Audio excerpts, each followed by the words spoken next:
오늘은 10분의 1의 감사라는 제목으로 말씀드립니다. 오늘 본문 말씀에 보면 예수님께서 사마리아와 갈릴리 사이로 지나가시다가 한 마을에 들어가셨는데 거기서 10명의 나병 환자들이 예수님을 보고서 크게 소리를 외쳤습니다. 예수 선생님이여, 우리를 불쌍히 여겨주세요 하고 소리를 질렀습니다. 그러자 예수님께서 그들을 보시고 그 나병을 다 고쳐주셨습니다. 그런데 예수님은 기도를 하시거나 또 나병이 나으라고 하시던가 아무 어떤 행위를 하지 않으시고 그저 그들이 외치는 소리를 들으시고 가서 제사장에게 너희 몸을 보여라, 이 한마디 하셨어요. 이것은 당시 나병을 검사해서 나병으로 판단하고 확진을 하는 일이나 또 다 나았을 때에도 제사장에게 가서 몸을 보이고 다 나았다는 확정 판결을 받아야 집으로 돌아갈 수가 있고 하는 이 모든 것을 당시에 제사장들이 했기 때문이에요. 그래서 예수님이 제사장에 가서 너희 몸을 보여라 하는 것은 이제 너희 병이 나았으니 제사장에게 가서 확인을 받아라, 그런 말씀이죠. 이 말을 듣자마자 이 10명의 나병 환자들은 제사장에게로 달려가기 시작했습니다. 그런데 한참 달려가다 보니까 자기 몸에 그 진물이 나고 반점이 생기고 이렇게 보기 흉했던 그 몸이 깨끗하게 나은 것입니다. 10명의 환자들이 다 깨끗이 몸이 나았어요. 그러자 그 중에 사마리아 사람 하나가 자기가 나은 것을 보고서 큰 소리로 하나님께 영광을 돌리고 예수님께 다시 돌아와서 그 발 앞에 엎드려서 감사를 드렸습니다. 그러자 예수님께서는 당신이 왔냐? 당신이 왔구만. 이 말 한마디도 하지 않으시고 하시는 첫 마디가 10사람이 다 깨끗함을 받지 않았느냐? 그런데 그 9은 어디 있느냐? 하고 물으십니다. 그리고 나서 그 사마리아인에게 일어나 가라, 내 믿음이 너를 구원하였느니라 말씀하셨습니다. 10명의 나병 환자들이 예수님이 고쳐주셨으나 한 사람만 예수님께 돌아와서 감사를 드렸다. 나머지 9명은 어디 있느냐 하고 예수님이 찾으셨죠. 비율상으로 보면 10분의 1입니다. 10명 중에 한 사람이 돌아와서 예수님께 감사를 드리고 나머지 9명은 지금까지도 안 돌아온 것 같아요. 언제 올란지 모르겠지만 아직도 안 돌아왔어요. 자, 그러면 이 말씀을 보면서 우리에게 이 말씀이 묻고 있습니다. 너는 10%에 들어갈래? 너는 90%에 들어갈래? 너는 지금까지 10%에 들어간 감사의 사람이냐? 90%에 들어가는 감사를 모르는 사람이냐? 이 말씀을 읽을 때마다 우리에게 줄기차게 묻고 있는 것입니다. 여러분은 어디에 속하는 것입니까? 우리가 이 90%에 들어가지 않고 10%의 감사의 사람이 돼서 주님을 기쁘시게 하는 사람이 되려면 어떻게 하면 될까 하는 것을 세 가지로 말씀드립니다. 첫째는 은혜 받은 즉시 감사해야 합니다. 오늘 본문 15절 16절에 보면 그 중에 한 사람이 자기가 나은 것을 보고 큰 소리로 하나님께 영광을 돌리며 돌아와 예수의 발 앞에 엎드려 감사하니 그는 사마리아 사람이라 그랬습니다. 자기가 나은 것을 보고 큰 소리로 하나님께 영광을 돌리고 즉시 돌아와서 예수님께 감사를 했어요. 즉시 나은 것을 보자마자 돌아와서 예수님께 감사 인사를 올리게 된 것입니다. 감사는 은혜를 받았을 때 즉시 해야지 나중에 하다 보면 잊어버리기도 하고 그만 마음이 달라지기도 하는 것입니다. 감사하지 않은 이 9명도 분명히 병이 깨끗이 나았으니까 아마 예수님에 대해서 고마운 마음도 가졌을 것입니다.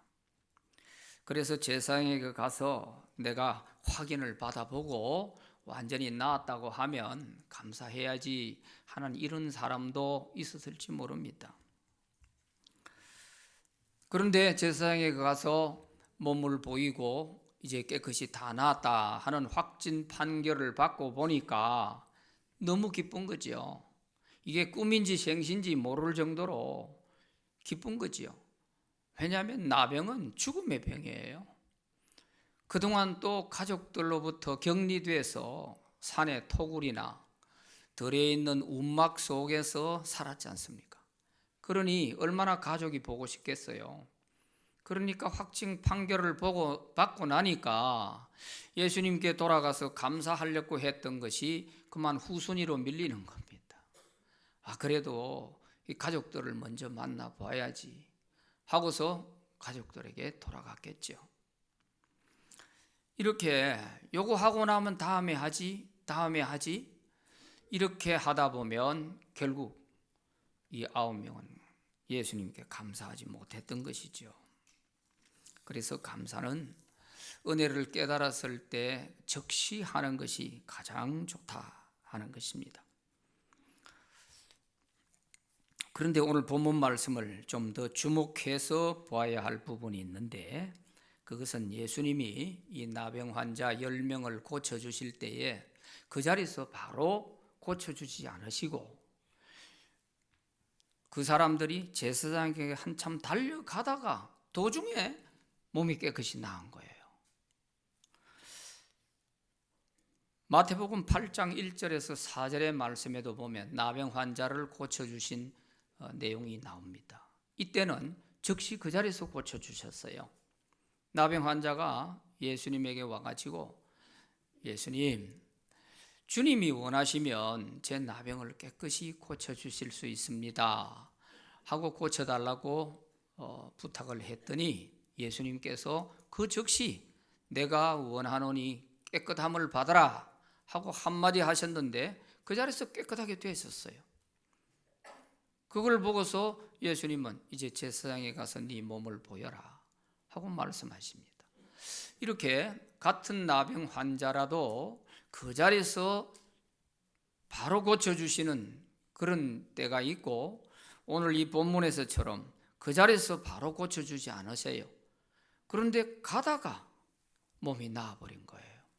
여기에는 예수님의 특별한 의도적인 계획이 있었던 것입니다.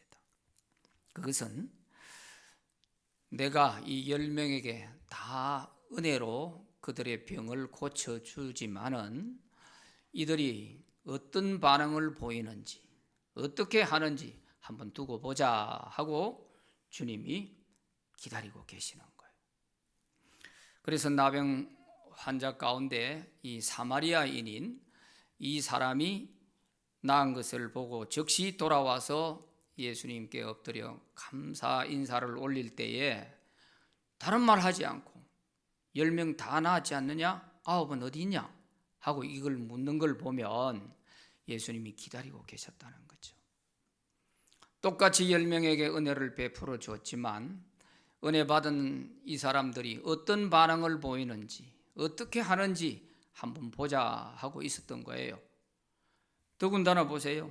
예수님이 고쳐주시고 했으면 그 자리에 있을 필요가 없잖아요. 예수님이 다른 데 가셔야 될 것인데 안 가시고 그 자리에 계셨던 거예요.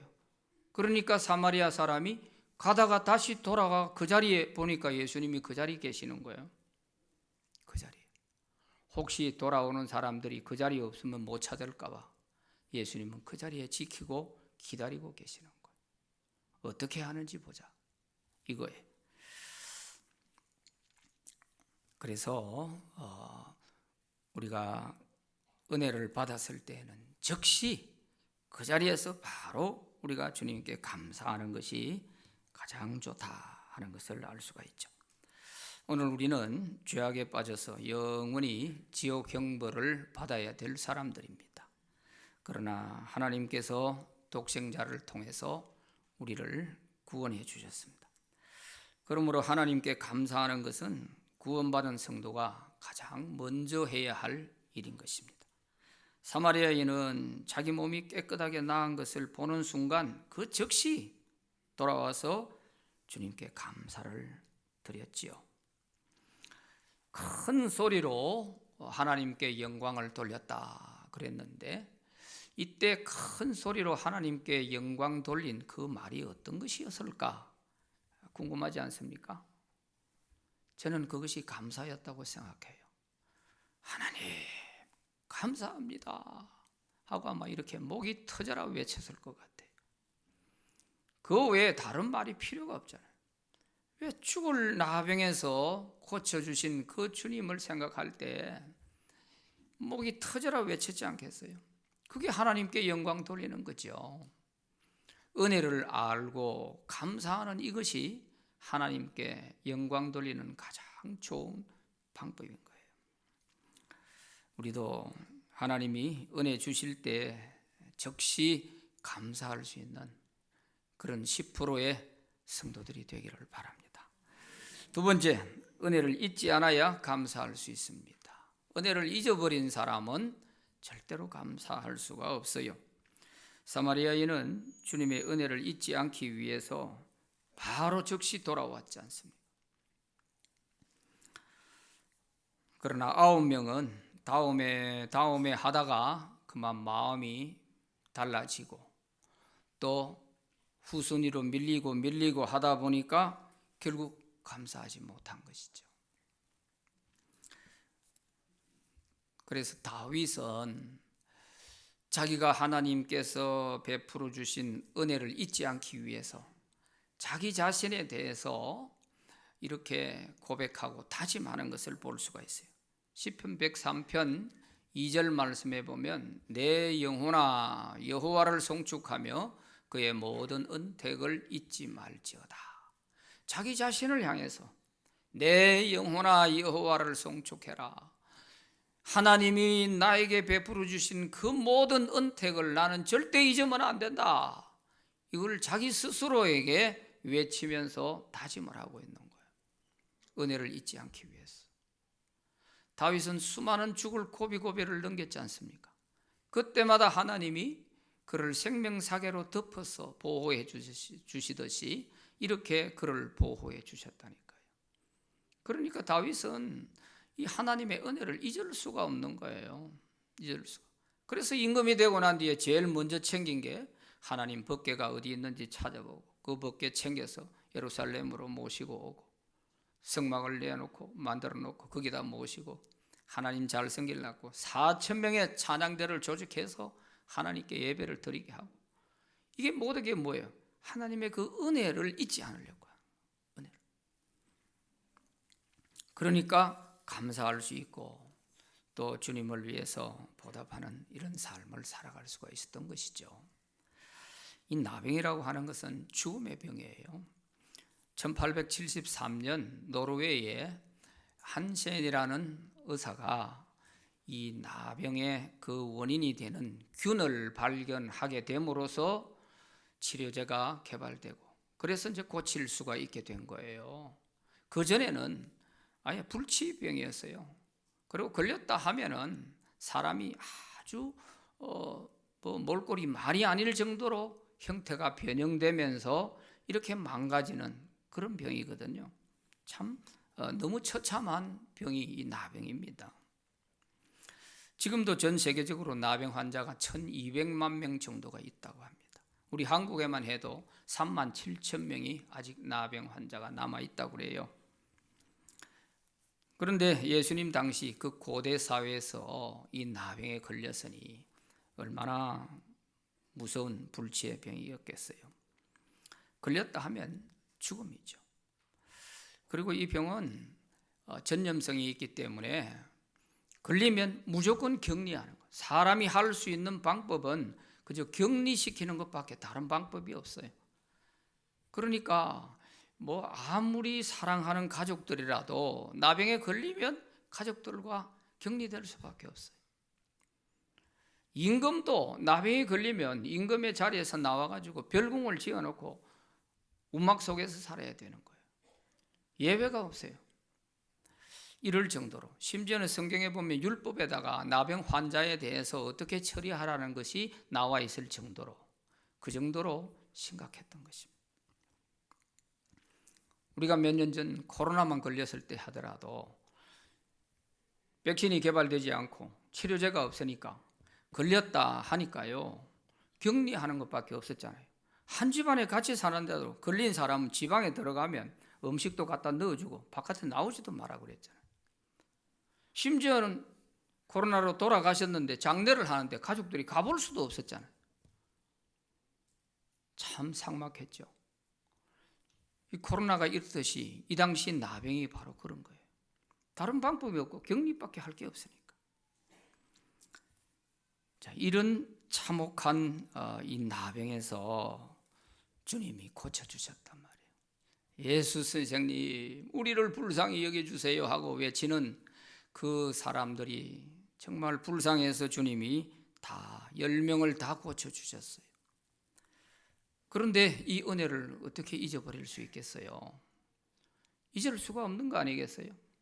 더군다나 이 나병은 성경에서 보면 마치 이 저주의 병처럼 이렇게 묘사되기도 합니다. 그리고 이 나병은 또 우리 죄와 너무 유사성이 있어요. 그래서 이 여로보암 2세 같은 유다의 임금은 자기가 성소에 들어가 가지고 제사장들이 하는 향을 피우고 제사하는 일을 자기가 하려고 난리를 치다가 제사장들이 막으니까 임금님 그러면 안 됩니다. 이거는 임금님이 하실 일이 아닙니다 하고 말리는데도 소리를 지르면서 자기가 하려고 하다가 그 자리에서 바로 하나님이 문둥병이 이마에 생기게 한 거예요. 그제서야 깜짝 놀란 거죠. 이렇게 심지어 모세의 누나 미리암 같은 경우도 아론하고 둘이서 모세를 그냥 뒤에서 계속 수군거리면서 모세를 비방하고 했단 말이에요. 그럴 때 하나님이 미리암의 얼굴에 문둥병이 생기게 했어요. 이 나병이 생기게 한 거예요. 이런 일이 있다 보니까 나병을 마치 하나님의 형벌로 또 저주의 병으로 이렇게 묘사되기도 하는 것입니다. 그래서 그 미리암을 그래도 사람이 얼굴에 침을 뱉어도 부정해서 일주일은 지나야 되는데 그래도 나병이 걸렸는데 그냥 둘 수가 있나? 모세가 고쳐달라고 하나님께 사정을 하니까 하나님이 그래 고쳐주기는 하되 저 일주일은 저 진 밖에 내쫓아서 거기 있다가 들어오라고 해라. 이래서 고쳐주신 적도 있거든요. 자, 그러기에 이 나병에서 나았다고 하는 것은 이건 잊을 수 없는 그런 하나님의 은혜죠. 그런데도 이 9명은 그걸 잊어버렸다는 거예요. 왜 잊어버렸을까? 이 9명도 다 감사하지 못하는 데는 이유가 있을 텐데 무슨 생각을 했기에 이렇게 큰 은혜를 받고도 감사할 줄 몰랐을까? 이런 생각도 들지 않습니까? 다 이유가 있다고요. 그래서 여기에 대해서 어떤 사람이 그 9명의 변명이라고 하는 이런 글을 썼어요. 거기 보니까 참 공감이 간다 하는 그런 생각이 들기도 했어요. 제가 소개를 해보겠습니다. 그 9명 중에 첫 번째 사람은 제사장에게 가가지고 내가 정밀 검사를 받아봐야 그때 확실히 나은지 안 나은지 아니까 내가 우선은 내가 보기에는 나은 것 같으니까 고맙긴 하지만 제사장에 가서 내가 정밀 검사를 받아봐야겠다, 이런 생각으로 돌아오지 않고 갔다는 것입니다. 두 번째 사람은 제발 우려가 있는데 그래도 며칠은 지켜봐야지, 그런 생각을 가지고서 돌아오지 않았다는 거죠. 세 번째 사람은 내 병은 본래 나병이 아니고 조금 특별한 피부병이었을 거야, 이런 생각을 했다는 것입니다. 네 번째 사람은 내 병은 나을 때가 되어서 나았을 거야, 이런 생각을 했다는 것입니다. 그런 생각하는 사람이 돌아와서 감사하겠어요? 감사할 이유가 없잖아요. 나을 때가 돼서 진실로 나은 거지. 뭐 예수님이 손을 한번 대해준 것도 아니고, 뭐 안수 기도를 해준 것도 아니고, 아무것도 예수님이 하시지 않았잖아요. 다섯 번째, 자기 밭과 재산이 지금 어떻게 되어 있는지, 이제는 내가 나았으니 먹고 살아야 되니까 이게 시급하다 이거예요. 그래서 자기 재산 챙기러 갔다는 것이고, 여섯 번째 사람은 그동안 가족들과 오래 떨어져 있었기 때문에 가족들이 어떻게 되어 있는지 가족들을 만나러 갔고, 특히 혹시 마누라가 또 바람나 도망간 거 아닌지 이거 확인하러 갔다는 것입니다. 일곱 번째 사람은 예수님이 아무것도 해준 게 없으니까 그저 제사장에게 가서 보여라, 이 말 한마디 했는데 그게 뭐 가서 감사할 일이냐, 이렇게 생각했다는 것입니다. 여덟 번째 사람은 아마 다른 유명한 랍비 선생들도 이 정도는 할 수 있을 거야, 아마 이런 생각을 했다는 것입니다. 그리고 아홉 번째 사람은 내가 그래도 이 모습 이대로 갈 수는 없지 않나, 집에 가서 샤워라도 하고 옷이라도 갈아입고 그렇게 가서 예수님을 찾아뵙고 감사해야지, 이런 생각을 했다는 것이죠. 그런데 그 사람이 아직도 안 돌아오고 있어요.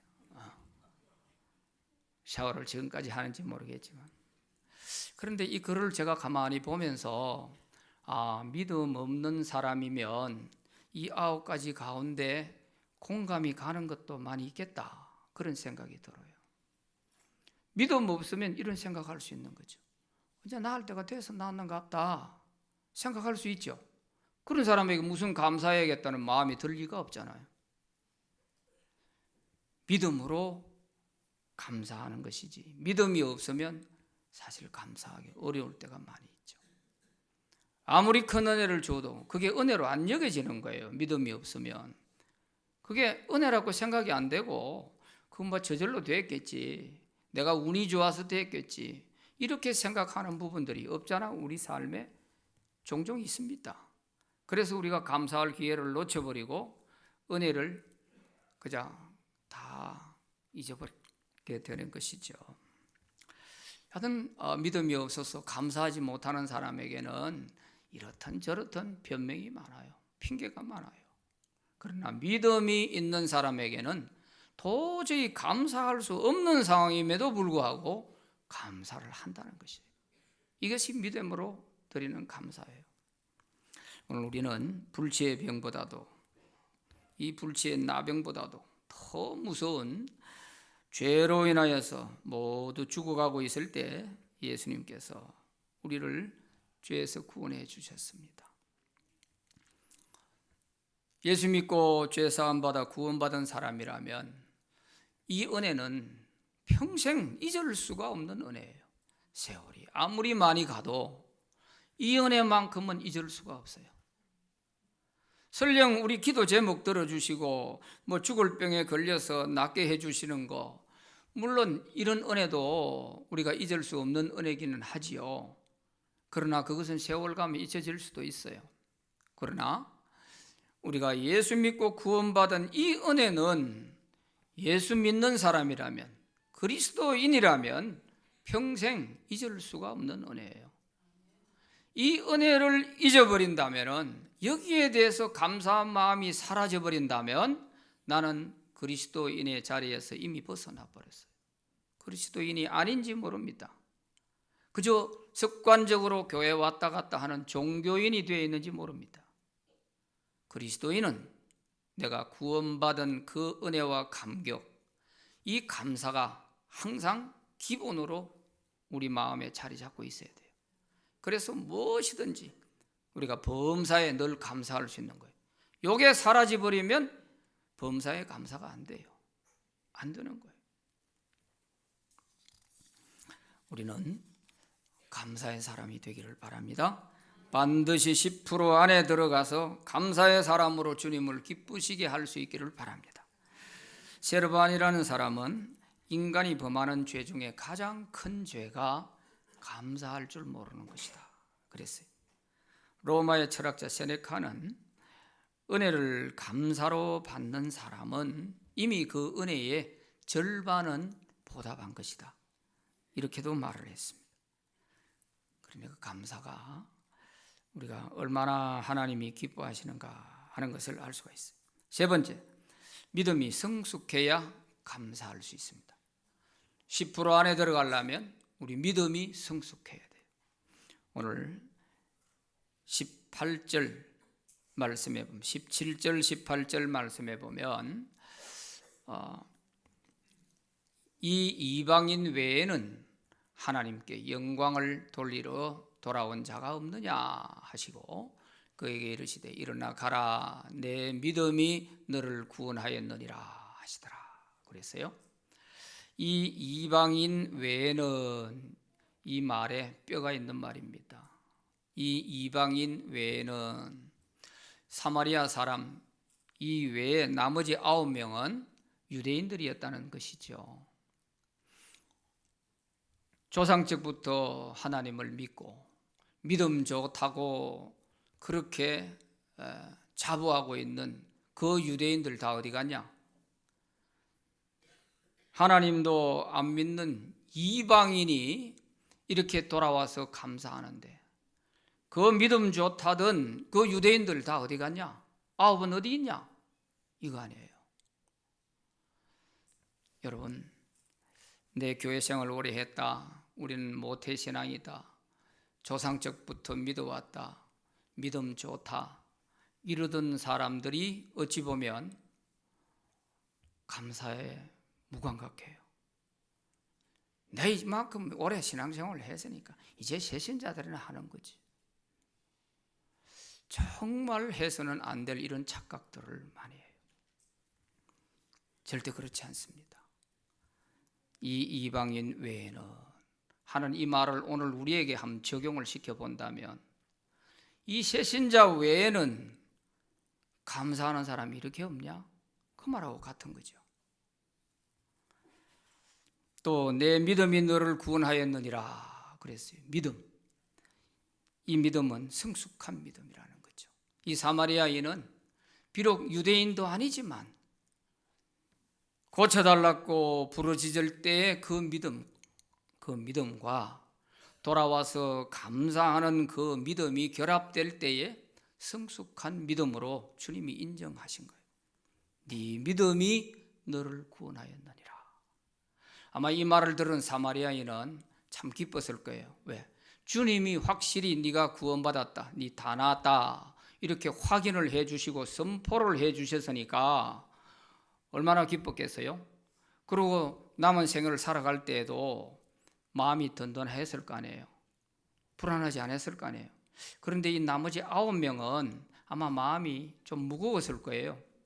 분명히 주님이 고쳐주신 것은 맞는데 내가 그때 감사해야 되는데 감사 인사도 못 드리고 이러니까 늘 찝찝한 거예요. 이제 다시 가려니까 또 시기를 놓쳐버렸고 예수님이 기다려주는 것도 아니고 이래서 아마 살아가는 내내 남은 여생에 마음이 무거웠을 거예요. 또한 아마 마음이 불안했을지도 몰라요. 혹시 또 이거 재발되는 거 아니야?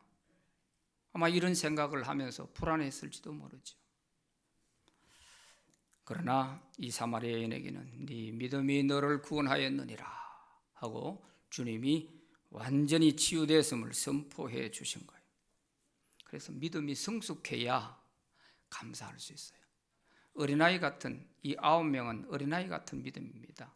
왜냐하면 나병이 걸렸을 때는 예수 선생님 우리를 불쌍히 여겨주세요 하면서 그렇게 외쳐놓고 낫고 나니까 이제 예수님 별 볼 일 없어 이거 아니에요. 이 어린아이하고 똑같으지요. 성숙한 믿음이 못 되는 거예요. 우리 애들 키워봐서 다 알잖아요. 어린애들은 지 하고 싶은 거 달라고 막 때를 써놓고 주면은 고맙다 말도 없어요. 그냥 쥐고 지 입에 가져다가요. 이게 어린아이 아니에요. 우리 하나님의 자녀들도 마찬가지입니다. 믿음이 어린아이 믿음이 되면 그저 답답한 일 생기면 주여 주여 해놓고 해결되면은 하나님 안녕히 계세요 이런다고요. 이런 믿음 가지고는 하나님 기쁘시게 못해요. 히브리서 11장 6절에 믿음이 없이는 하나님을 기쁘시게 못하나니 하나님께 나아가는 자는 반드시 그가 계신 것과 또한 그가 자기를 찾는 자들에게 상 주시는 이심을 믿어야 할지니라 그랬습니다. 하나님을 기쁘시게 하는 믿음은 성숙한 믿음이 돼야 돼요. 자기중심적인 믿음, 그저 답답한 것만 모면하려고 하는 이런 믿음은 한두 번은 주님께서 그래 내가 은혜 줄 테니까 어떻게 하는지 보자 하고 들어주실 수가 있어요. 그러나 매번 하나님이 그렇게 하시지는 않습니다. 우리의 믿음을 키우기 위해서 그렇게 하시지 않아요. 그래서 우리는 성숙한 믿음으로 주님을 기쁘시게 해드릴 수 있기를 바랍니다. 영국의 서폴 전 목사님은 설교의 대가로서 이런 얘기를 했어요. 촛불을 보고 감사하면 하나님이 달빛을 주시고 달빛을 보고 감사하면 햇빛을 주시고 햇빛을 주시면 감사하면 빛이 필요 없는 하늘에 영원한 은혜의 빛을 주신다. 그런 말을 했습니다. 천국에는 감사하는 사람만 있어요. 원망, 불평하는 사람은 한 명도 없습니다. 제가 예언을 합니다. 천국에는 그런 사람이 있을 수가 없어요. 있을 수가 없어요. 감사하는 사람만 있어요. 그러니까 밤이고 낮이고 늘 찬양이 울려 퍼지는 거예요. 그게 천국이죠.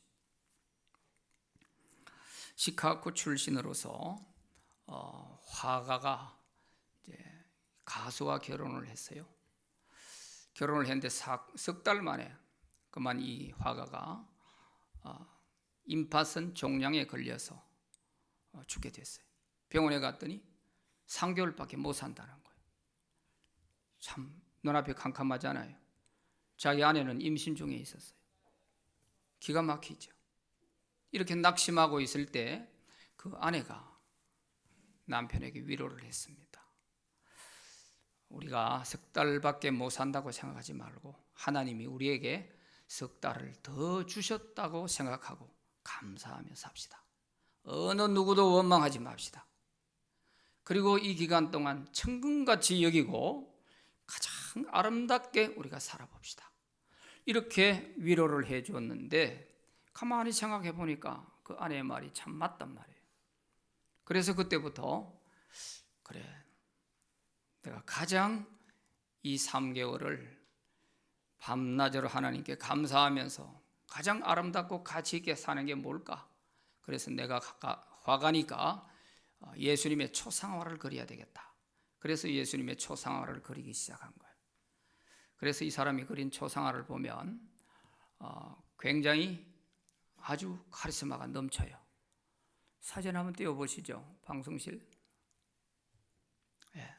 이게 워너 소울맨이라고 하는 화가가 그린 그림이에요. 다른 예수님의 초상화들도 많이 있죠. 그렇지만 이 워너 소울맨이 그린 이 예수님의 초상화는 아주 젊은 예수님으로서 카리스마가 넘치고 건강한 모습이 보이지 않습니까? 이것은 바로 소울맨 자기 자신이 건강하게 되고 싶다고 하는 그 마음이 이 그림에 투영되어 있는 것이죠. 이런 마음을 가지고 그린 거예요. 이 그림을 그려놓고 병원에 다시 갔어요. 왜? 석 달이 넘었는데도 안 죽었으니까. 갔더니만은 자기의 주치 존 헬리라고 하는 의사가 그동안에 무슨 약을 먹었습니까? 또 무슨 치료를 받았습니까? 아무것도 한 게 없어요. 그저 하나님께 감사하고 그저 이 기간을 우리가 가장 아름답게 살렸고 했던 것뿐입니다. 그랬더니 그 존 헨리 의사가, 주치 담당 의사가 하는 말이 감사가 최고의 치료제입니다. 그런 말을 했다는 것입니다.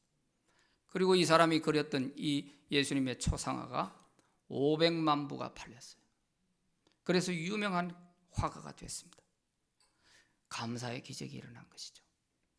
절망 중에서도 우리가 감사하는 사람에게 이런 기적이 있습니다.